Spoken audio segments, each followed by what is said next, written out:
साथियों, ये देश का दुर्भाग्य है कि आज इलेक्शन कमीशन भाजपा का एक एक्सटेंडेड विंग बनकर काम कर रहा है। भाजपा का साथ पाकर इलेक्शन कमीशन अपने आप को देश के संविधान, देश के कानूनों से भी ऊपर मानने लगा है।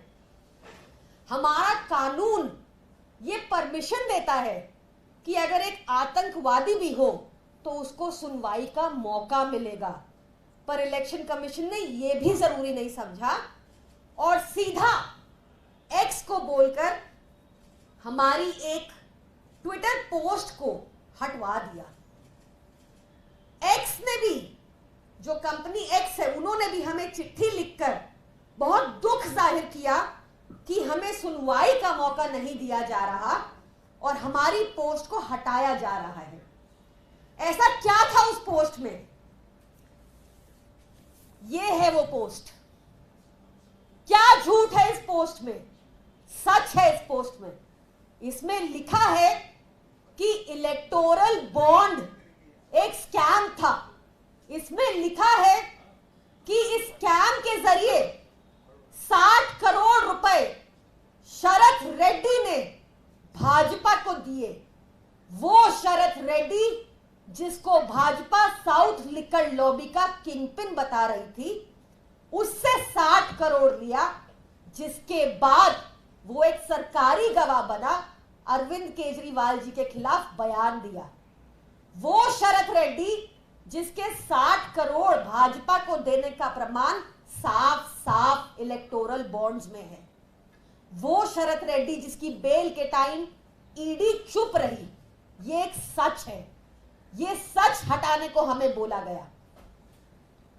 भाजपा की इलेक्शन कमीशन को अब तक हम 9 कंप्लेंट्स दे चुके हैं, एक के बाद एक, उन भाजपा की होर्डिंग्स के ऊपर, भाजपा के पोस्टर्स के ऊपर, पर उस पे कोई कार्रवाई नहीं कर रही इलेक्शन कमीशन।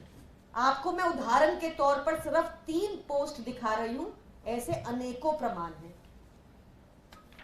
ये पोस्ट देखिए, एक चुने हुए पॉपुलर थ्राइस इलेक्टेड मुख्यमंत्री अरविंद केजरीवाल जी को किंगपिन बुला रही है भाजपा।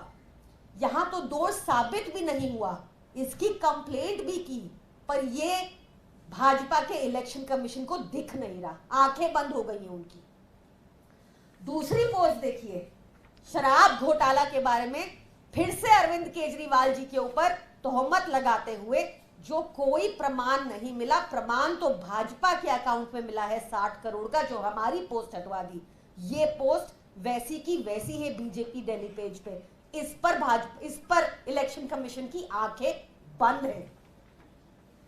ये तीसरी पोस्ट फिर से अरविंद केजरीवाल जी के लिए अपशब्द यूज करते हुए, कोई प्रमाण नहीं है, कोई दोष साबित नहीं हुआ, अरविंद केजरीवाल जी के खिलाफ कोई एफआईआर नहीं है, कोई चवन्नी की रिकवरी नहीं हुई, पर भाजपा उनको दोषी करार दे रही है अपने एक्स अकाउंट पर। ये इलेक्शन कमीशन को दिख नहीं रहा, आंखें बंद हो गई हैं उनकी। क्या झूठ है इस फोटो में जो ये हमें हटाने को कहा गया? क्या झूठ है? क्यों हमें सुनवाई का मौका नहीं मिला? ये तानाशाही नहीं तो क्या है? क्या ऐसे इलेक्शन कमीशन को निष्पक्ष मानना चाहिए? क्या ये लेवल प्लेइंग फील्ड है जहां पर आप कुछ भी लिखते जाएं अपने ट्विटर अकाउंट पर, बीजेपी कुछ भी लिखती जाए, पर हम एक सच भी पोस्ट नहीं कर सकते? झूठ फैलाना भाजपा का सेकंड नेचर है। मिस इन्फॉर्मेशन में भी इंडिया नंबर 1 पे पहुंच गया भाजपा के रहते, पर यह सब इलेक्शन कमीशन को नहीं दिख रहा। तो मैं फिर से भाजपा की इलेक्शन कमीशन से गुजारिश करती हूं कि जो 9 कंप्लेंट्स हमने दी हैं, अगर वो सच में निष्पक्ष हैं तो उन पर तुरंत एक्शन ले। धन्यवाद। लेकिन जो चुनाव आयोग की तरफ से जो बात कही गई थी, जिस कार्रवाई की आप बात कर रही हैं, उसमें वाईएसआरसीपी और बीजेपी के ट्वीट की भी बात थी, उनके भी ट्वीट हटाए गए। तो आपको क्यों लगता है कि आपके खिलाफ कार्रवाई हुई? देखिए, हो सकता है नवनीत राणा जी की तरह भाजपा के जो अकाउंट ने जो ट्वीट हटाया गया वो मोदी जी का विरोधी हो, उन्होंने भी कुछ मोदी जी के खिलाफ कहा हो, तभी उनका भी ट्वीट हटवाया गया होगा।